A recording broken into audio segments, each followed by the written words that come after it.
It was a little past midnight, the kind of quiet hour when most neighborhoods in America finally settle into silence, when the last few cars pass through intersections, and the soft glow of porch lights becomes the only sign that life still moves outside. In a modest apartment building on the edge of town, one window was still lit. Inside that apartment sat a woman named Sarah Miller, 29 years old, an accountant at a small logistics company, and tonight, she hadn't moved from the kitchen table for almost 10 minutes. The room was quiet except for the low hum of the refrigerator. Her phone lay in front of her. Next to it sat an open laptop, and beside the laptop, under a warm desk lamp, was a small potted plant. A simple green plant in a white ceramic pot. Its leaves drooped slightly. Reaching toward the table, Sarah normally watered it every morning before leaving for work.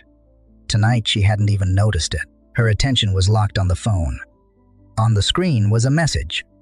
The last message from the man she had spent nearly a year believing she might one day marry. The message read, "I'm busy tonight. Please stop texting." That was it. No explanation. No warmth. No apology. Just two short sentences. Sarah had read it again and again, each time hoping, somehow, the meaning might soften, but it never did. Her thumb hovered over the keyboard. She had already typed 3 different replies, deleted them all.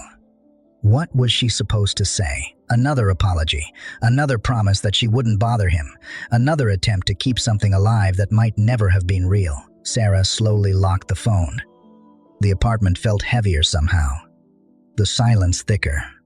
But 10 minutes earlier, something had happened that made those 2 sentences feel very different.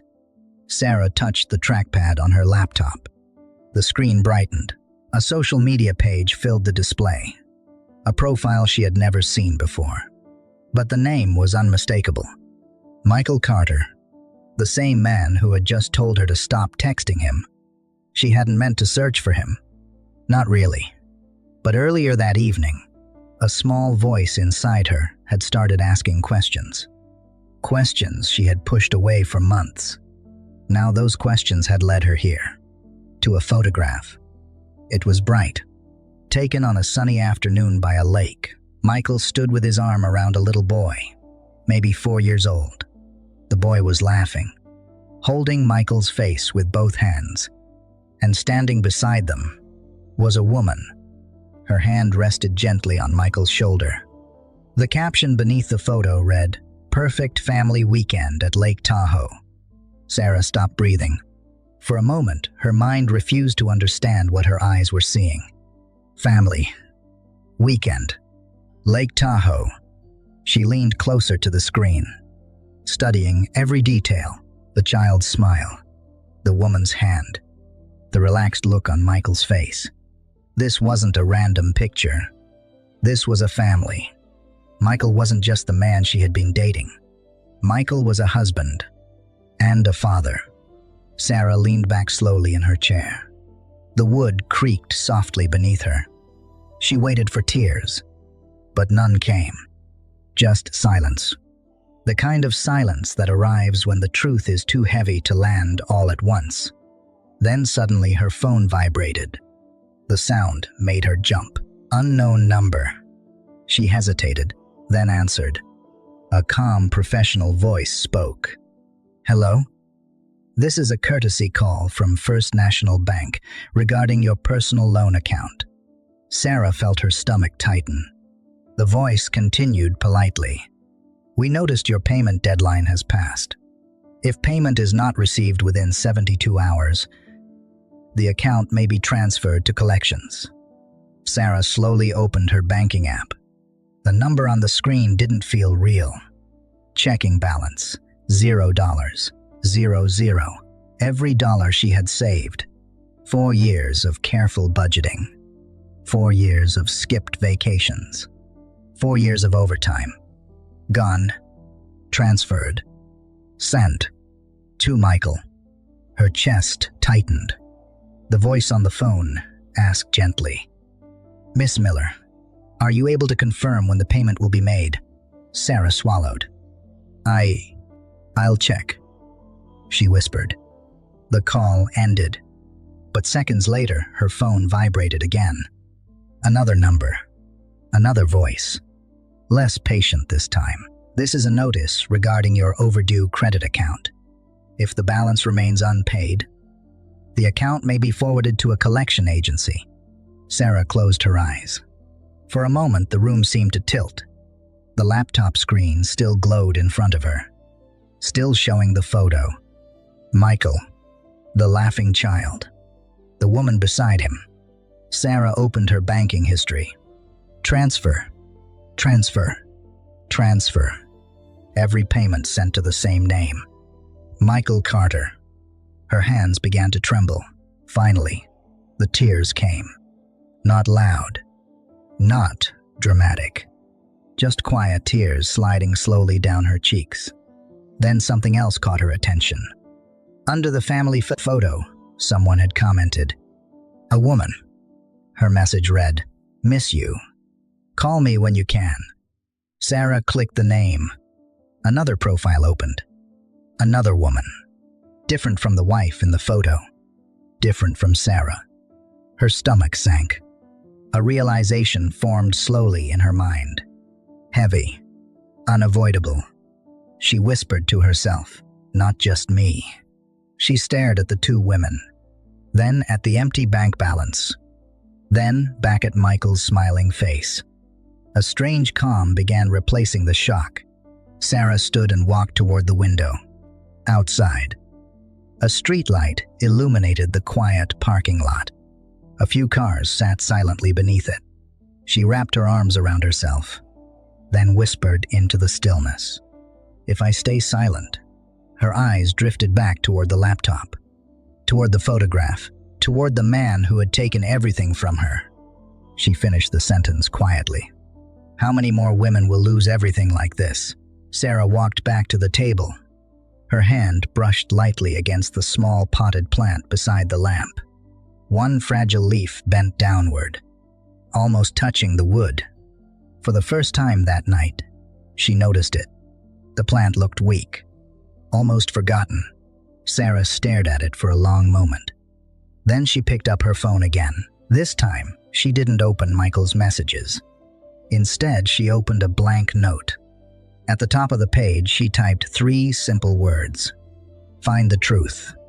Because something inside her had changed. The woman who once believed every promise he made was gone. And in her place, someone quieter. Someone more careful. Someone who had just begun asking a very dangerous question. A question that would soon reveal far more than one lie. Because Michael Carter wasn't hiding just a secret. He was hiding a pattern. And before long, Sarah would discover she was not the only woman who had trusted him. Not the only one who had lost everything. But before she could uncover that truth, there was something she first had to understand. A question many people never dare to ask themselves. How did she become the perfect person to deceive in the first place? And the answer to that question began long before she ever met Michael. Before the night everything fell apart. Before the phone calls, the empty bank account, and the photograph that changed everything. Sarah Miller's life had been quiet. Not unhappy, just quiet. The kind of life many people might overlook at first glance. But if you had asked her a year earlier whether she was content, she probably would have said yes. Sarah lived in a modest apartment complex outside Sacramento, California. Nothing fancy. Beige buildings, neatly trimmed grass, a small parking lot where the same cars sat every evening. Her apartment was on the second floor. 1 bedroom, 1 bathroom, a small kitchen, and a living room that always smelled faintly of coffee. It was the kind of place people rented when they were building their lives slowly, one paycheck at a time. Every weekday morning, Sarah woke up at 6:30. The routine rarely changed. Coffee, toast, a quick shower, And then she would pause beside the kitchen counter to water the small plant in the white ceramic pot. The plant had been a gift from her co-worker Amanda when Sarah first moved into the apartment 2 years earlier. Amanda had joked, "Plants are good practice for responsibility. If you can keep one alive, you can probably handle a relationship too." Sarah had laughed when she heard that, but she had taken care of the plant carefully ever since. It was a simple habit: water, sunlight, patience. In some quiet way, it made the apartment feel less empty. After watering the plant, Sarah would grab her bag and head to work. She worked as an accountant for a regional logistics company. Not the kind of job people dream about as children. But it was stable, predictable, and stability mattered to Sarah more than excitement ever had. Her co-workers often described her as reliable, quiet, organized, the kind of person who noticed when numbers didn't add up, the kind of person who stayed late when reports needed to be finished. She rarely missed deadlines, rarely called in sick, rarely complained. But outside of work, Sarah's world was smaller than most people realized. She had a few co-workers she liked. She occasionally met Amanda for coffee on weekends. But she wasn't the type who went to loud parties or crowded bars. Most evenings, after work, Sarah returned home, cooked something simple, and spent a little time reading before bed. She liked novels, quiet stories about people figuring out their lives. Sometimes she wondered if her own life would ever feel like one of those stories. Not dramatic, just meaningful. But there was one thing missing: connection. Not the casual kind. Not the small talk people exchange in elevators. She wanted something deeper. Someone to come home to. Someone who noticed when she was tired. Someone who remembered the small things. Maybe you know that feeling. The quiet hope many people carry, even when they don't talk about it. The hope that someday, the right person will appear, and everything will begin to make sense. For a long time, Sarah believed that hope would eventually find her. But years passed. College friends got married. Co-workers started families. Social media filled with engagement, photos, and baby announcements. And Sarah remained patient, at least on the outside. Inside, a quieter thought had begun to form. Maybe something is wrong with me. It was a thought she never said out loud. But it lingered. And the truth was, Sarah had always been the kind of person who tried very hard to be good. Good daughter. Good employee. Good friend. The kind of person who believed kindness would eventually come back to you. That belief had started when she was young. When Sarah was 14 years old, her parents divorced. It wasn't loud. There were no broken dishes, no screaming matches, just quiet tension that slowly turned into distance. Her father moved to another state for work. Her mother stayed behind and worked 2 jobs to support them. Sarah had watched all of it carefully, trying to understand what had gone wrong. And somewhere inside the mind of that 14-year-old girl, a quiet belief had formed. If you are good enough, people won't leave. So Sarah learned to be agreeable, helpful, understanding. She rarely argued, rarely questioned people's intentions. When someone asked for help, she said yes. When someone needed patience, she offered it. She believed that if you gave enough kindness to the world, eventually someone would give that same kindness back. For years, that belief seemed harmless, even admirable. But beliefs like that can quietly shape the choices we make. They can make us overlook warning signs. They can make us trust too quickly. They can make us stay when something feels wrong. Sarah didn't realize that yet. At 29, she still believed that people were generally good. That honesty eventually revealed itself. That love, when it arrived, would feel simple. And then one evening, About 11 months before the night, everything collapsed. Something unexpected happened. Sarah was sitting on her couch, scrolling through a book discussion group online. It was a small community where readers shared recommendations and talked about their favorite authors. Sarah had just posted a comment about a novel she loved. A few minutes later, a notification appeared. A reply from someone she didn't recognize. The message read, "You like Haruki Murakami too. I thought I was the only one left reading him these days." Sarah smiled slightly. She clicked the profile.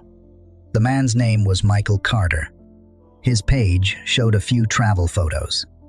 A picture of him hiking. Another standing beside a mountain lake. He looked friendly, relaxed, normal. Sarah typed a simple reply. "Still one of my favorite writers." A few minutes later, another message appeared. "Do you have a favorite book?" And just like that, a conversation began. At first it was small. Books, music, favorite places to travel. Michael seemed easy to talk to. He asked questions. He listened. He remembered things she mentioned days earlier. Within a few weeks, the conversations became part of Sarah's daily routine. A message in the morning, a joke in the afternoon, a long conversation at night. Michael told her he worked in import logistics, that his job required frequent travel. That was why they couldn't meet immediately. But he said he wanted to soon. He said he admired how thoughtful she seemed, how calm she sounded, how easy it was to talk to her. And for Sarah, those words filled a quiet space in her life she hadn't realized was so empty. Every evening, when her phone lit up with his name, she felt something warm in her chest. Hope. Maybe you know that feeling. When someone appears at just the right moment. When their attention makes ordinary days feel brighter. When their words begin to matter more than you expected. But here is the question few people ask in moments like that. A question that often only becomes clear much later. What if the person who understands you the most is also the person studying you the most carefully? Because while Sarah believed she was slowly falling in love, Michael Carter was learning something else. He was learning exactly how much trust she was willing to give, and how easy it might be to take it. At the beginning, nothing about Michael Carter felt dangerous. If anything, he felt unusually thoughtful. The kind of man who seemed patient, the kind of man who listened. And for someone like Sarah Miller, that mattered more than grand gestures ever could. Their conversations slowly became a part of her life. Every morning, just after she poured her coffee, her phone would light up. "Good morning, Sarah. Hope today treats you well." At lunch, he would ask what she was eating. In the evening, he would ask how her day had gone. Sometimes the conversations lasted hours. Books, music, childhood memories, dreams about traveling.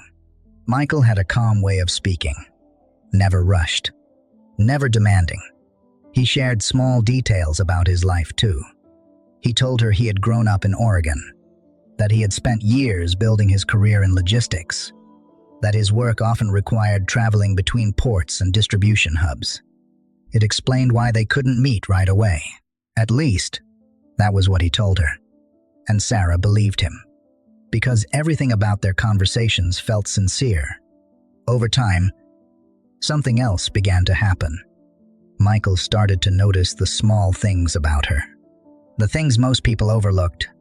He remembered that she liked quiet bookstores. He remembered that she avoided crowded restaurants. He remembered the story she once told about helping her mother pay bills when she was younger. It felt comforting. For the first time in years, Sarah felt seen, not just noticed, understood. One evening, a few months into their conversations, Sarah sat on her couch, reading. The small lamp in the corner cast a warm glow across the room. Her phone buzzed. A message from Michael. "Can I tell you something honestly?" Sarah smiled slightly. "Of course." There was a pause. Then his reply appeared. "I don't usually open up to people like this, but talking to you feels easy." Sarah felt a warmth spread through her chest. It was a simple sentence, but for someone who had spent years feeling invisible, it meant something. From that night on, their connection deepened. They spoke almost every evening, sometimes about ordinary things, sometimes about fears. Michael told her he admired her strength. He said most people would have become bitter after the childhood she described, but she hadn't. "You stayed kind." He told her once, "That says a lot about who you are." Sarah read that message 3 times before replying, because deep down, she had always wondered if anyone would notice that about her. But slowly, the conversations began to change. At first, the shift was almost invisible. One evening, Michael mentioned that work had been stressful. A shipping contract had fallen through. Another time, he said a supplier payment had been delayed. Sarah listened the way she always did, patiently, supportively. Then, one night, Michael sounded unusually tired. "I hate talking about money problems," he wrote, "but sometimes life hits you at the worst moment." Sarah frowned slightly as she read the message. "What happened?" Michael hesitated before replying. Or at least, it appeared that way. Just temporary trouble with a business payment. Nothing serious. Sarah didn't ask more questions. She trusted him. But the subject came up again a few days later. And then again the week after. Always small comments. Always framed as temporary stress. Then, one evening, Michael asked a question.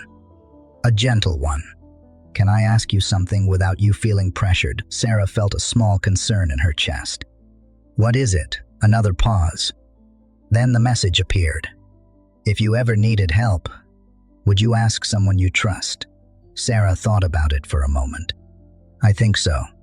Michael replied almost immediately. "That's what I'm struggling with right now."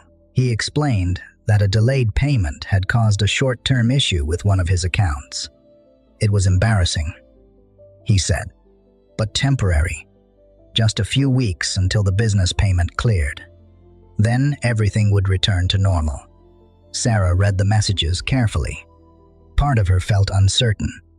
Money was always a sensitive subject, but Michael never sounded demanding. He sounded ashamed, like someone who hated asking for help, and that made it easier to trust him. At first, he didn't ask for anything specific. He only spoke about the situation, about the stress, about how frustrating it was to build something for years and still face unexpected setbacks. Sarah listened, offered encouragement. Then, one evening, Michael sent a message that made her heart tighten. "I almost didn't tell you this."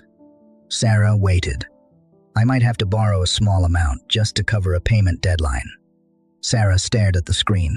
She felt that familiar instinct rise inside her. The instinct that had guided her most of her life. If someone you care about needs help, you help them. She typed slowly. "How much?" Michael answered cautiously. "Not a huge number. Something manageable." Sarah hesitated for a long time before sending the transfer. But she told herself it was temporary. Just a few weeks. He promised he would return it quickly. And at first, nothing seemed wrong. Michael thanked her repeatedly. He told her she had saved him from a serious problem. He said he would never forget her kindness. Sarah felt relieved, proud even. It felt good to help someone she cared about. But then, a few weeks later, another problem appeared. Another delay. Another unexpected expense. And once again, Michael asked for help. This time the amount was larger.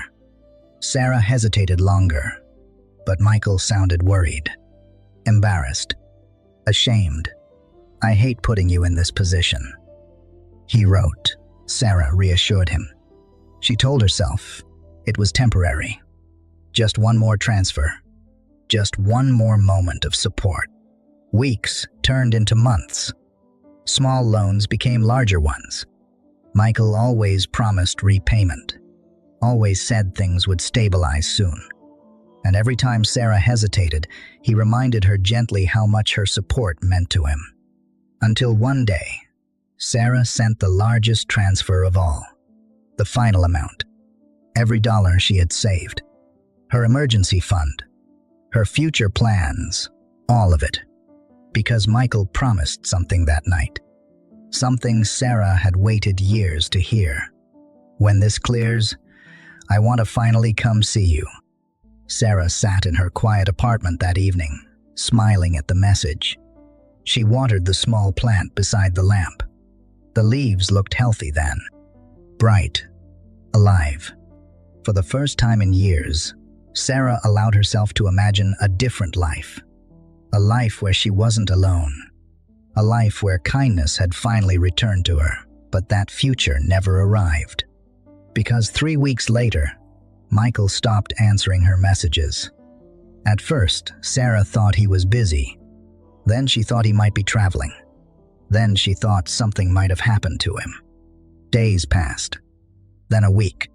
Then 2. Her messages remained unanswered. Until finally, one night, her curiosity led her to search his name online. And she found the photograph. The one at Lake Tahoe. The smiling child. The woman beside him. The caption that changed everything. Sarah sat in front of her laptop staring at the screen. The truth settled slowly into her mind. Every conversation, every promise, every moment of trust. It had all been part of something else. Something she had never imagined. Her voice barely rose above a whisper. How could I not see it? For the first time that night, she cried. Not loudly, not angrily, just quietly, like someone grieving something that had never truly existed. But after the tears faded, something else remained. Not anger, not revenge. Something colder, something clearer. Understanding. Because if Michael Carter had done this to her, there was a chance he had done it before. And if he had done it before, there was a chance he would do it again. Sarah wiped her eyes slowly. Then she looked again at the photograph on the screen. The smiling family. The life he had hidden. And a quiet thought formed in her mind. If the truth could destroy her world this easily, maybe the truth could destroy his lies too. But first, Sarah needed to learn something. Something far more important than anger. She needed to understand how Michael worked. Because somewhere out there, another woman might already be receiving the same messages, the same promises, the same carefully crafted kindness. And if Sarah wanted to stop him, she would need proof. Real proof. Proof that would require patience. And patience was something she had always had. For several days after discovering the photograph, Sarah barely slept. The apartment felt different now. Not physically. Nothing had changed. The same couch. The same kitchen table. The same quiet refrigerator humming in the background. But something inside Sarah had shifted. Trust had cracked.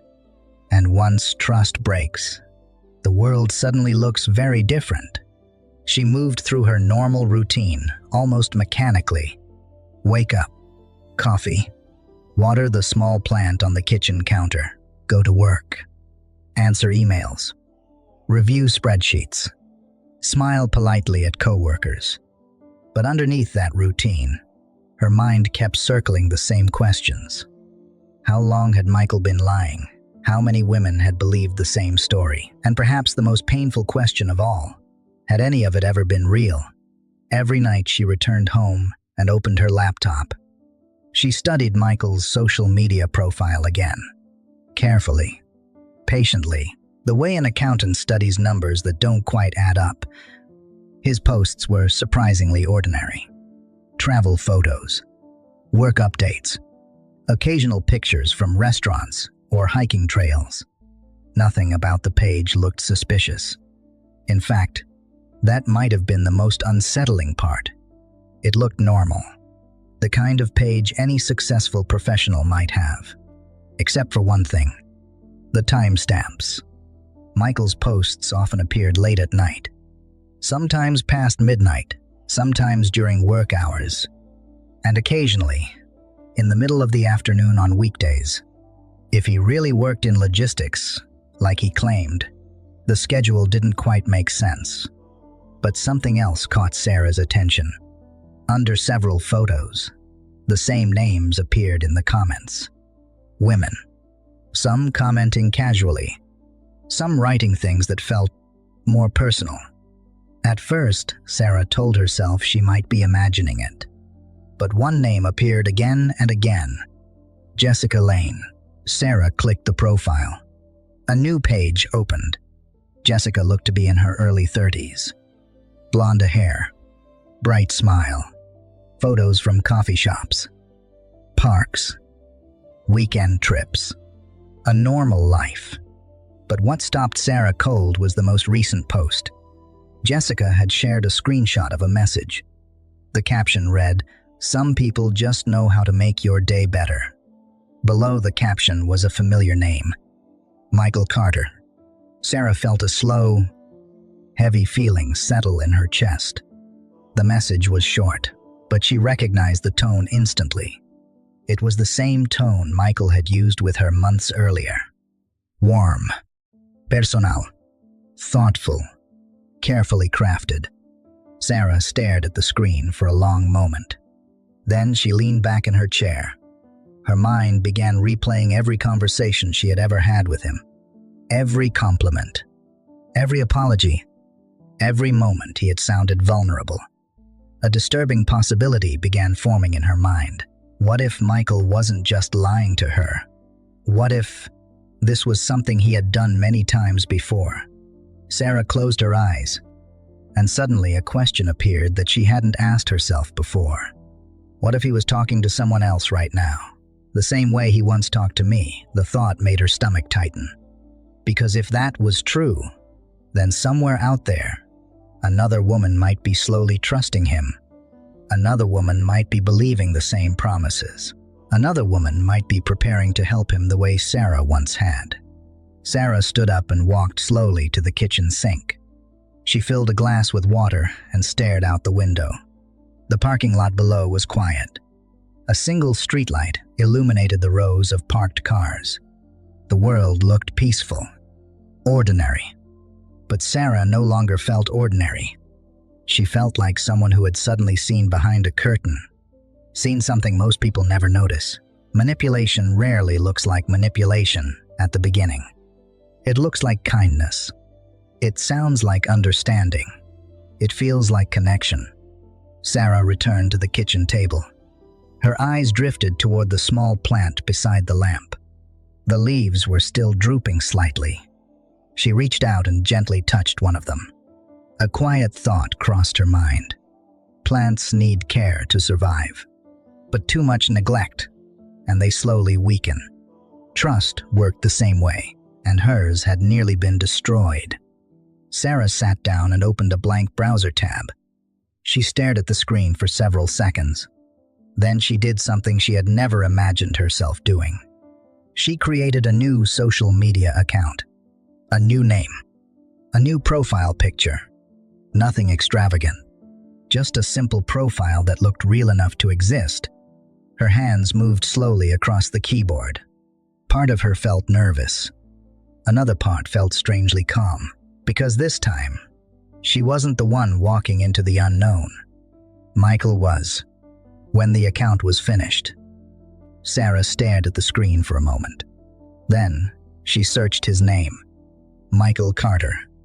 His profile appeared instantly. The same confident smile. The same photos. The same man who had taken everything from her. Sarah hovered the cursor over the message button. Her heart beat faster. For a moment, she wondered if this was a mistake. Maybe she should just move on. Forget him. Try to rebuild her life quietly. But then she remembered the empty bank account. The phone calls from the bank. The nights she had cried alone in this apartment. and she remembered Jessica's post. The message Michael had written to her. The same message style he once used with Sarah. Her fingers slowly moved. She clicked. A message box appeared. Sarah stared at it for several seconds. Then she typed, "Hi, Michael. I saw your comment in the hiking group earlier. You seem like someone who knows good trails." She paused. Read the message again. Simple, friendly, nothing suspicious. Then she pressed send. For a moment, nothing happened. Sarah leaned back in her chair. Her heart was beating louder than she expected. Maybe he wouldn't reply. Maybe he would ignore the message. Maybe this entire idea had been foolish. But less than 3 minutes later, her screen lit up. A new message appeared. From Michael Carter. Sarah stared at the notification. Her stomach tightened. Slowly, she opened it. The message read, "Hi there. Always happy to talk hiking. Where are you located?" Sarah's chest felt cold, because the tone was instantly familiar. The friendliness, the curiosity, the easy charm. It was the same opening he had used with her nearly a year earlier. The exact same rhythm, the exact same style. Sarah leaned back slowly. Now she understood something important. Michael wasn't improvising. He was repeating the same pattern, repeating the same conversations, repeating the same trust, which meant one thing. Sarah wasn't the first woman he had done this to. And if no one stopped him, she certainly wouldn't be the last. Sarah looked again at the small plant beside the lamp. The fragile leaves still bent toward the table. For the first time that night, she reached for the watering can. She poured a small amount of water into the pot. Then she returned to her laptop and began typing her reply. Because this time, Sarah wasn't falling into his story. She was studying it. And the more she learned about Michael Carter, the more she began to realize something. He had built his entire life on secrets. But secrets only survive when no one connects the pieces. And Sarah had just taken the first step toward connecting them. Over the next few days, Sarah began living two lives. The first was the life everyone could see. She woke up at 6:30, made coffee, watered the small plant on the kitchen counter, drove to work, balanced spreadsheets, answered emails, smiled politely in meetings. Nothing about her routine suggested anything unusual. But the second life began every evening when she opened her laptop. When the new account logged in, when the conversation with Michael Carter continued. At first, Sarah kept the exchanges short, friendly, casual, just enough to keep him talking. Michael responded quickly, almost eagerly. Within a few messages, he was asking the same questions he had asked her nearly a year earlier. Where she lived, what she did for work, what she liked to do on weekends. Sarah noticed something immediately. His approach was careful. He never asked too much at once. He let conversations grow slowly, comfortably. The same way trust grows. It was practiced. One evening, Sarah scrolled through their messages and realized something unsettling. The compliments had started again. Small ones, subtle ones. You seem thoughtful. You sound like someone who notices things. Most people online don't talk this easily. Sarah felt a strange mixture of emotions reading those words. Part of her recognized them immediately. Another part of her felt something colder, because she now understood something she hadn't before. These weren't spontaneous compliments. They were tools, carefully chosen words meant to build connection. And connection eventually became trust. One night, Michael asked casually, "What kind of work do you do?" Sarah paused before answering. She had already decided she wouldn't reveal anything personal this time. "Administrative work," she replied. Michael responded almost immediately. That sounds organized. I admire people who keep things running behind the scenes. Sarah leaned back in her chair. The same tone. The same admiration. The same pattern. It was almost like listening to a song she had heard before. Except this time, she knew the ending. But what unsettled her even more was how easily Michael continued the conversation. It was effortless, like a routine he had performed many times. And that realization made Sarah begin asking herself a different question. How many other conversations like this were happening right now? That thought stayed with her. Until one evening, she decided to look deeper. Sarah opened Michael's profile again. Then she began reading the comment sections more carefully. Names appeared. Familiar ones. Women who interacted with his posts frequently. Some comments were harmless. Others were more personal. Sarah clicked on another profile. Then another. Then another.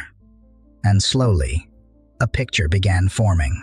Michael had built a quiet network of women who believed they had a unique connection with him. Some commented on his photos often. Some shared inside jokes. Some responded warmly to his posts. Each interaction looked innocent on its own. But together, they formed something else. A pattern. Sarah opened a notebook beside her laptop. Then she began writing down names. Jessica Lane, Rachel Brooks, Deanna Cole. Names of women who seemed to interact with Michael often. The list grew longer than she expected. As she studied the profiles, something became clearer. Most of the women shared certain similarities. They lived alone. They had steady jobs. They posted thoughtful messages. They seemed kind, passionate, trusting. The kind of people who believed the best in others, just like Sarah once had. Her stomach tightened as the realization settled in. Michael wasn't choosing his targets randomly. He was choosing them carefully, studying them, learning their personalities, understanding their emotional needs, then slowly building trust, the same way he had done with her.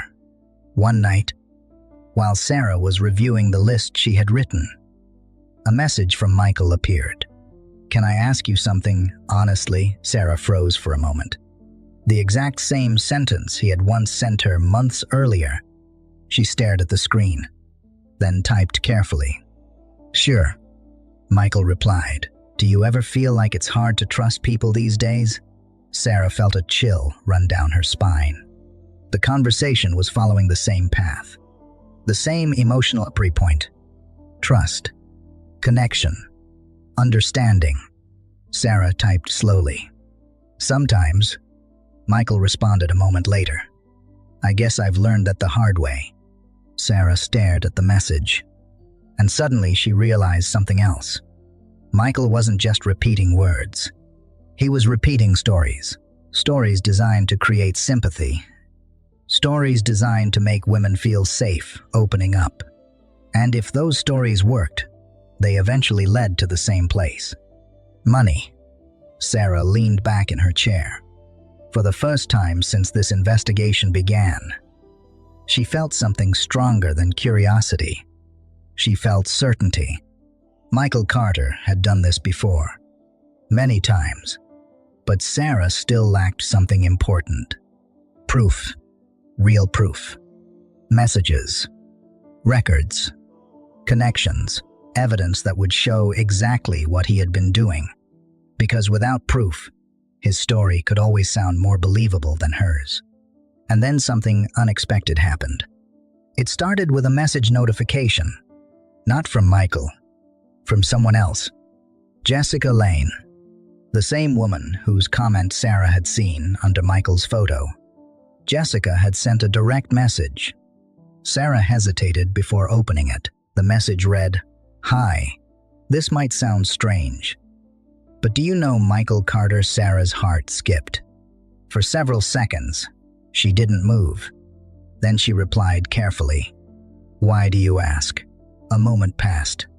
Then Jessica responded, "I've been talking to him for months. Something about the situation doesn't feel right." Sarah stared at the screen. Her pulse quickened. Jessica continued typing. "He says he travels constantly for work. That's why we can't meet yet. But lately, his stories don't always line up." Sarah felt a deep, quiet certainty settle in her chest. The same script, the same excuses, the same delays. She typed slowly. "Has he ever asked you for money?" There was a long pause. Almost 2 minutes. Then Jessica replied, "Not yet." Another message followed. "But he did say he's dealing with some business problems." Sarah closed her eyes briefly. There it was. The exact same story. The same opening. The same setup. Jessica sent another message. "Why are you asking?" Sarah sat silently for several seconds. Then she typed 3 words. "Because he did." A long pause followed. Then Jessica replied, "You too." Sarah leaned back in her chair. For the first time since discovering the photograph, she felt something shift inside her. She wasn't alone. Jessica asked softly how much. Sarah hesitated. Then she answered honestly, "Everything." There was a long silence. Then Jessica sent one final message. "We need to talk." Sarah closed her laptop slowly. Her eyes drifted toward the small plant on the counter. The leaves looked slightly stronger tonight, a little more upright. It had been watered regularly again, cared for. And suddenly Sarah understood something important. For months, she had believed she was the only person who had trusted Michael Carter, the only one who had fallen into his story. But now she knew the truth. There were others, and when people who have been deceived finally begin sharing their stories, something powerful begins to happen. The lies start to unravel, because deception survives best in silence. But silence had just been broken. And what Sarah didn't know yet was that Jessica would soon introduce her to 2 more women. Women who had also trusted Michael. Women who had also lost money. Women who had also believed they were the only ones. And when all of their stories finally came together, the picture would become impossible to ignore. But there was still one person in Michael Carter's life who had absolutely no idea what he had been doing. Someone who believed his story completely. Someone who trusted him more than anyone else. His wife. And when the truth finally reached her, everything would change. The next evening, Sarah sat at her kitchen table earlier than usual. Her laptop was open. Her phone rested beside it, and the small plant in the white ceramic pot stood quietly under the warm lamp. Its leaves looked a little stronger tonight, not fully healthy yet, but no longer collapsing toward the table. Sarah noticed that. In some strange way, it felt symbolic, because something inside her had also started to recover. Not her money, not her trust, but something else. Clarity. Her phone buzzed. "Jessica Lane. Are you free to talk tonight?" Sarah replied. "Yes." Jessica suggested a video call. Sarah hesitated for a moment. She had spent months feeling embarrassed about what had happened, ashamed of how easily she had believed Michael. But something about Jessica's tone felt different. Not judgmental, not curious, just understanding. Sarah accepted the call. A moment later, Jessica's face appeared on the screen. She looked tired, concerned, but also relieved. "Hi," Jessica said softly. Sarah nodded. "Hi." For a few seconds, neither of them spoke. Then, Jessica, hid. "I've been replaying our conversation all day," she admitted. Sarah waited. Jessica continued. "He told me almost the exact same story you described." Sarah wasn't surprised. "What story?" she asked gently. Jessica gave a small, uneasy laugh.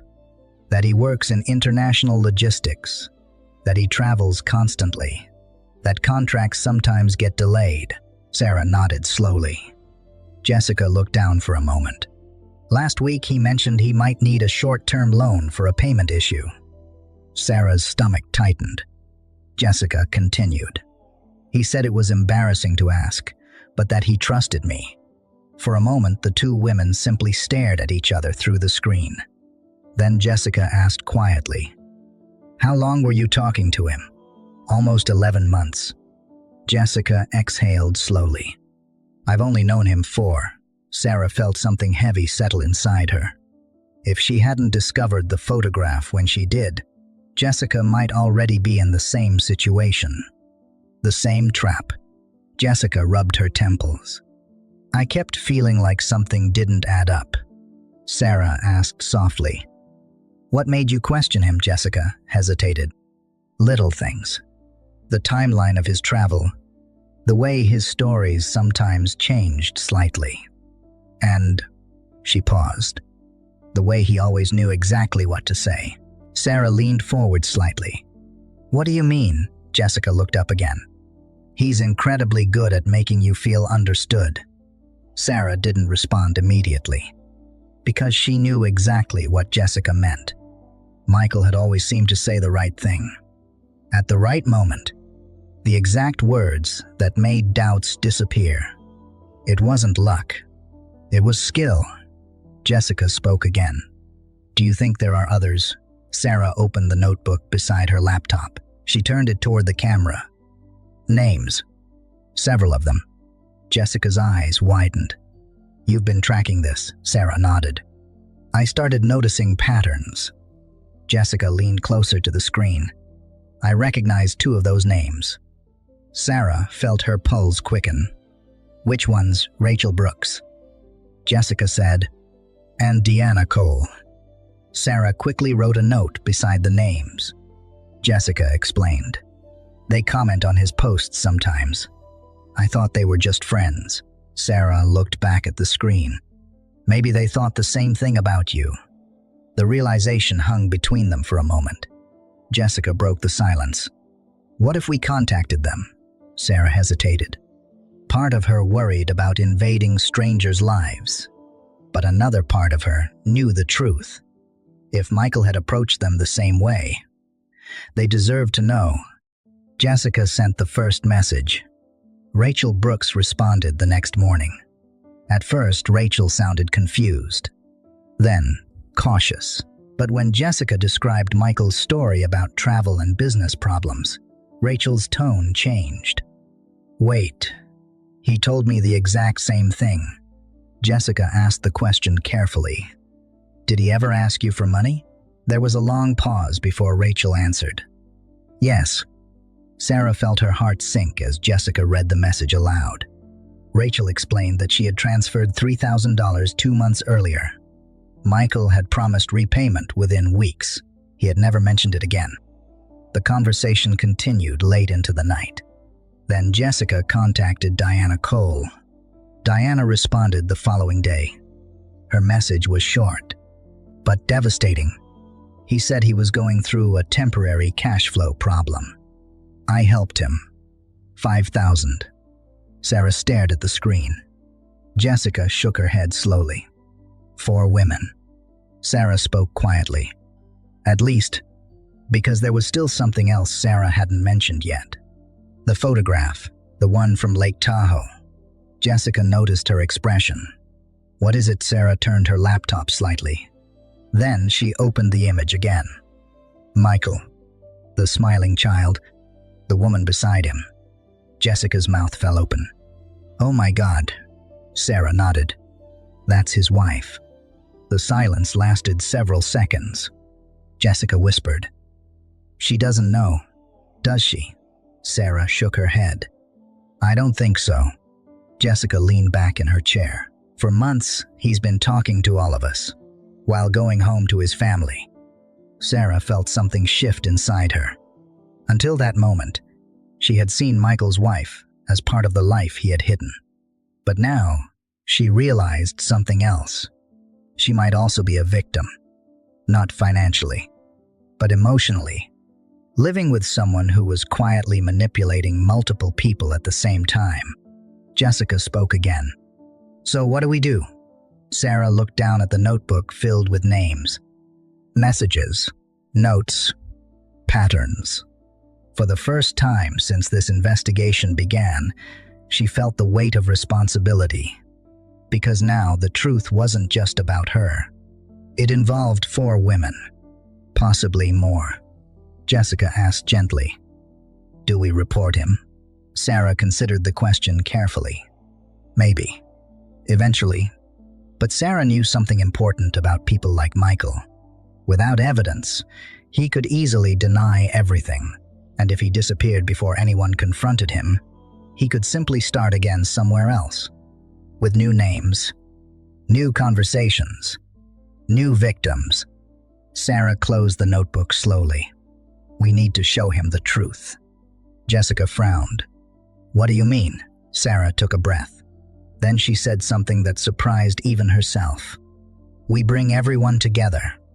Jessica's eyes widened. "You mean confront him?" Sarah nodded, but not the way he expects, because Sarah had been thinking about something for days. Something simple, something powerful. Michael Carter had built his life on secrets, on separate conversations, separate stories, separate lies. Each woman believed she was the only one. But what would happen if every piece of his story appeared in the same room? Jessica leaned closer to the camera. "You're serious?" Sarah nodded again. "Very." Jessica sat back slowly. "That might actually work." Sarah looked again at the photograph. At the woman standing beside Michael, his wife. Jessica followed her gaze. Would she be there too? Sarah didn't answer immediately, because that question carried enormous weight. But eventually, she said quietly, "Yes, because if the truth was going to exist, it needed to exist completely. No more secrets. No more hidden stories." Jessica nodded slowly. "Then we do it." Sarah closed her laptop. Her eyes drifted toward the small plant on the counter. The leaves now stood slightly taller than they had days earlier. Still fragile. Still recovering. But alive. Sarah touched one of the leaves gently, because something inside her had finally become clear. Michael Carter believed he controlled every conversation, every story, every woman. But the moment those stories connected, his control would disappear.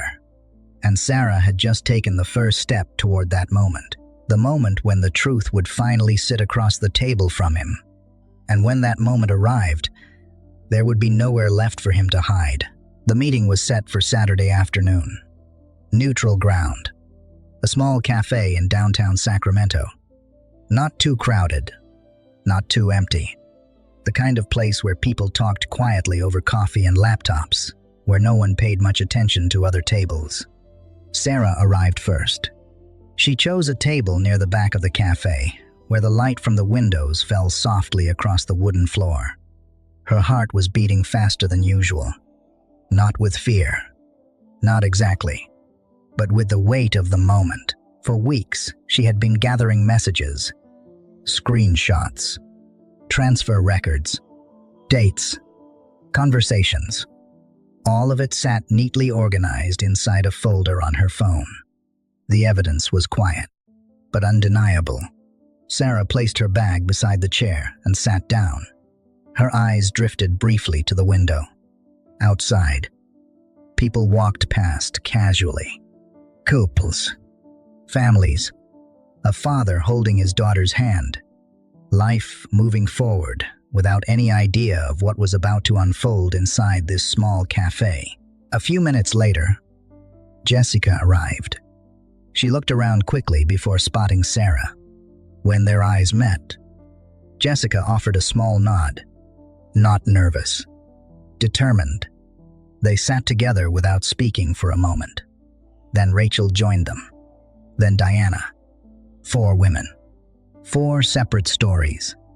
4 lives that had been quietly pulled into the same deception. The energy at the table wasn't angry. It wasn't loud. It was something else entirely. Clear. Jessica checked her phone. He said he's 5 minutes away. Sarah nodded. The plan had been simple. Michael believed he was meeting someone new, someone he thought he could impress, someone he believed might become his next opportunity. Jessica had arranged the introduction through her own messages. Michael had accepted immediately, because that was the pattern. Always moving forward, always looking for the next conversation, the next connection, the next person willing to trust him. Rachel folded her hands on the table. "Do you think he suspects anything?" Sarah shook her head. "No, because Michael Carter had spent years believing he controlled the narrative, that every woman existed inside her own separate story. And, for a long time, he had been right. Until now." The cafe door opened. Jessica glanced up. "That's him." Sarah turned slowly. Michael Carter stepped inside. He looked exactly the same. Confident. Relaxed. A man who believed he understood every situation he walked into. He scanned the cafe. His eyes passed over Sarah first. Then Jessica. Then Rachel. Then Diana. At first, he didn't react. His brain needed a moment to process what he was seeing. Then something changed. A flicker of confusion. He approached slowly. "Jessica," he said cautiously. Jessica looked up. "Yes." Michael's eyes moved across the table again, trying to assemble a story that made sense. "Are we meeting with friends?" he asked lightly. No one laughed. Sarah reached calmly into her bag. Then she placed her phone on the table. The screen lit up. A screenshot. One of Michael's messages. Michael's expression shifted.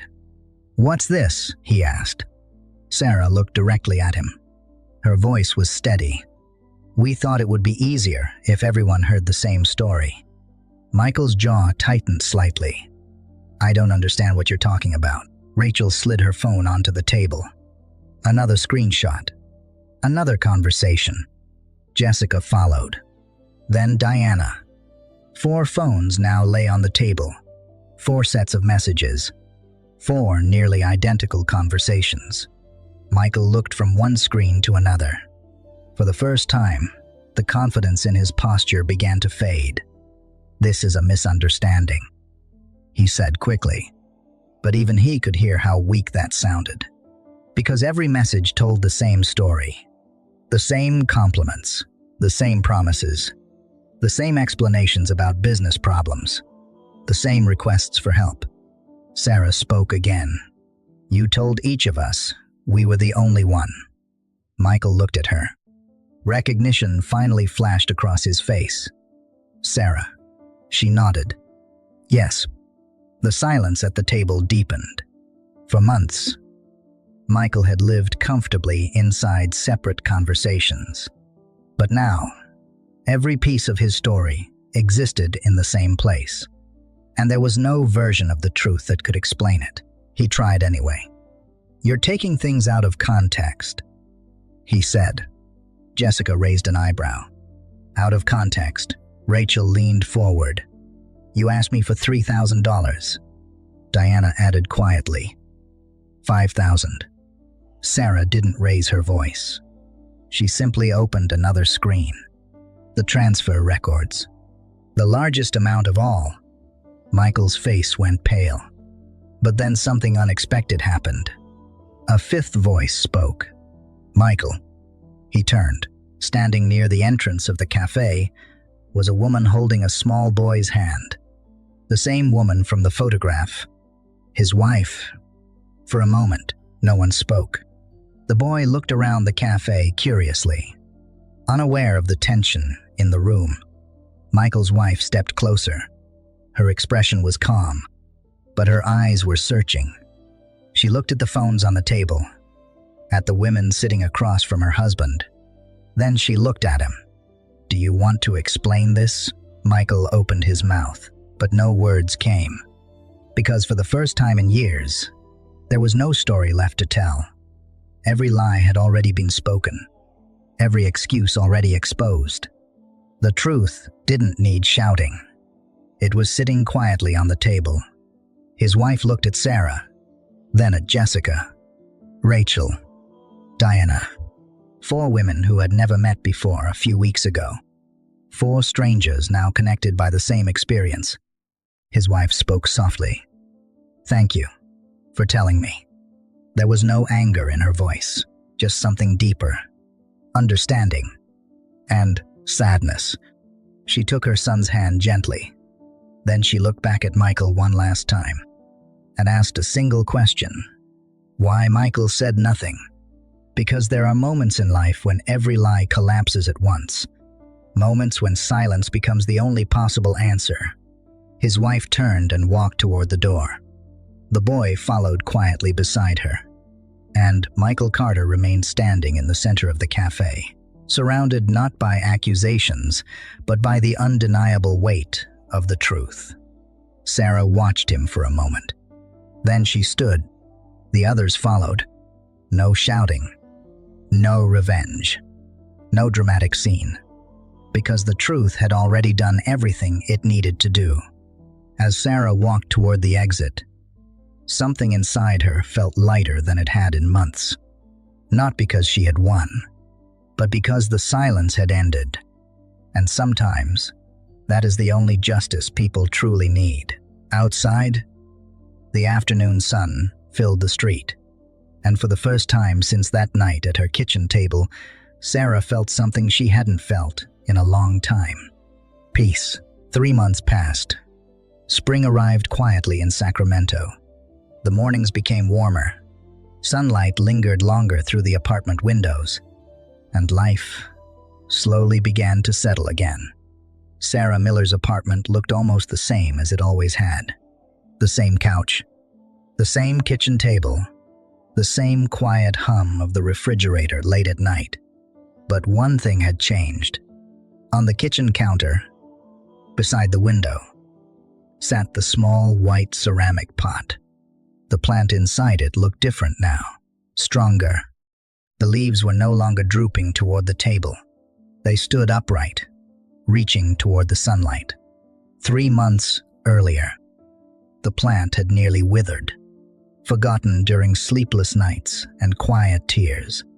At the time, Sarah hadn't even noticed how fragile it had become. Now she watered it carefully every morning again. Not out of habit, but out of something deeper. Attention. Because she had learned something important. Neglect doesn't destroy things overnight. It happens slowly, quietly. Until one day you suddenly realize something beautiful has almost disappeared. Trust works the same way. But healing works the same way too. Little by little, day by day. Sarah stood at the kitchen sink and poured a small stream of water into the pot. The soil darkened. The leaves trembled slightly as the water settled. She smiled softly, not because everything in her life had been repaired. Some things take longer than a few months. The bank loan still needed to be repaid. She had taken on extra work hours, carefully rebuilding what she had lost. But something else had changed. Something more important than money. The weight she once carried in her chest, the quiet shame, had disappeared. Because the truth had done something unexpected. It hadn't just exposed Michael's deception. It connected people. Jessica and Rachel still checked in occasionally. Sometimes they met for coffee. 3 strangers who might never have known each other now shared a quiet understanding. Even Michael's wife had reached out once. A short message. Not angry, just grateful. Grateful that someone had finally shown her the truth she deserved to know. And Sarah had realized something important after that message. The truth doesn't always destroy lives. Sometimes it saves them. That Saturday afternoon in the cafe had not ended with shouting. No dramatic arguments. No revenge. Just a quiet moment where every lie lost its power. And once the lies disappeared, so did the fear. Sarah walked to the living room window. Outside, the parking lot looked peaceful. A father lifted his little daughter from the back seat of a car. The girl laughed and ran ahead toward the building. Simple moments. Ordinary moments. But Sarah noticed them more now. Because losing something often changes how clearly you see everything else. Her phone buzzed softly on the table. A message from Jessica. "Coffee this weekend." Sarah smiled and typed back, "Of course." Then she placed the phone down and returned to the kitchen counter. Her eyes rested on the small plant again. She touched one of the leaves gently. It felt strong, alive, resilient. For a moment she remembered the night when it had almost collapsed. The night her bank account reached zero. The night the calls from the bank had begun. The night she realized the man she trusted most had built his life on lies. Back then, she had felt as fragile as that plant, bent under something heavy, unsure if she could stand again. But time had passed. Care had returned. Light had reached the leaves again. And the plant had done what living things often do when given another chance. It grew. Sarah took a slow breath. Then she opened the kitchen window slightly. Fresh air drifted into the room. The leaves of the plant moved gently in the breeze. And suddenly, Sarah understood the quiet lesson it had been teaching her all along. Trusting someone isn't a weakness. Being kind isn't foolish. Those things are simply part of being human. The mistake isn't trusting. The mistake is believing that someone else's dishonesty can define your worth. Sarah placed the watering can back on the shelf. Then, she stepped away from the counter. The sunlight touched the plant's leaves as she walked toward the door. For the first time in months, her apartment didn't feel like a place where something had been lost. It felt like a place where something had been rebuilt. Because sometimes, the strongest people are not the ones who never fall. They are the ones who learn how to grow again after everything has been taken from them. And on that quiet spring morning in Sacramento, the small plant by the window stood taller than it ever had before. Not because it had never struggled, but because it had survived. And so had she.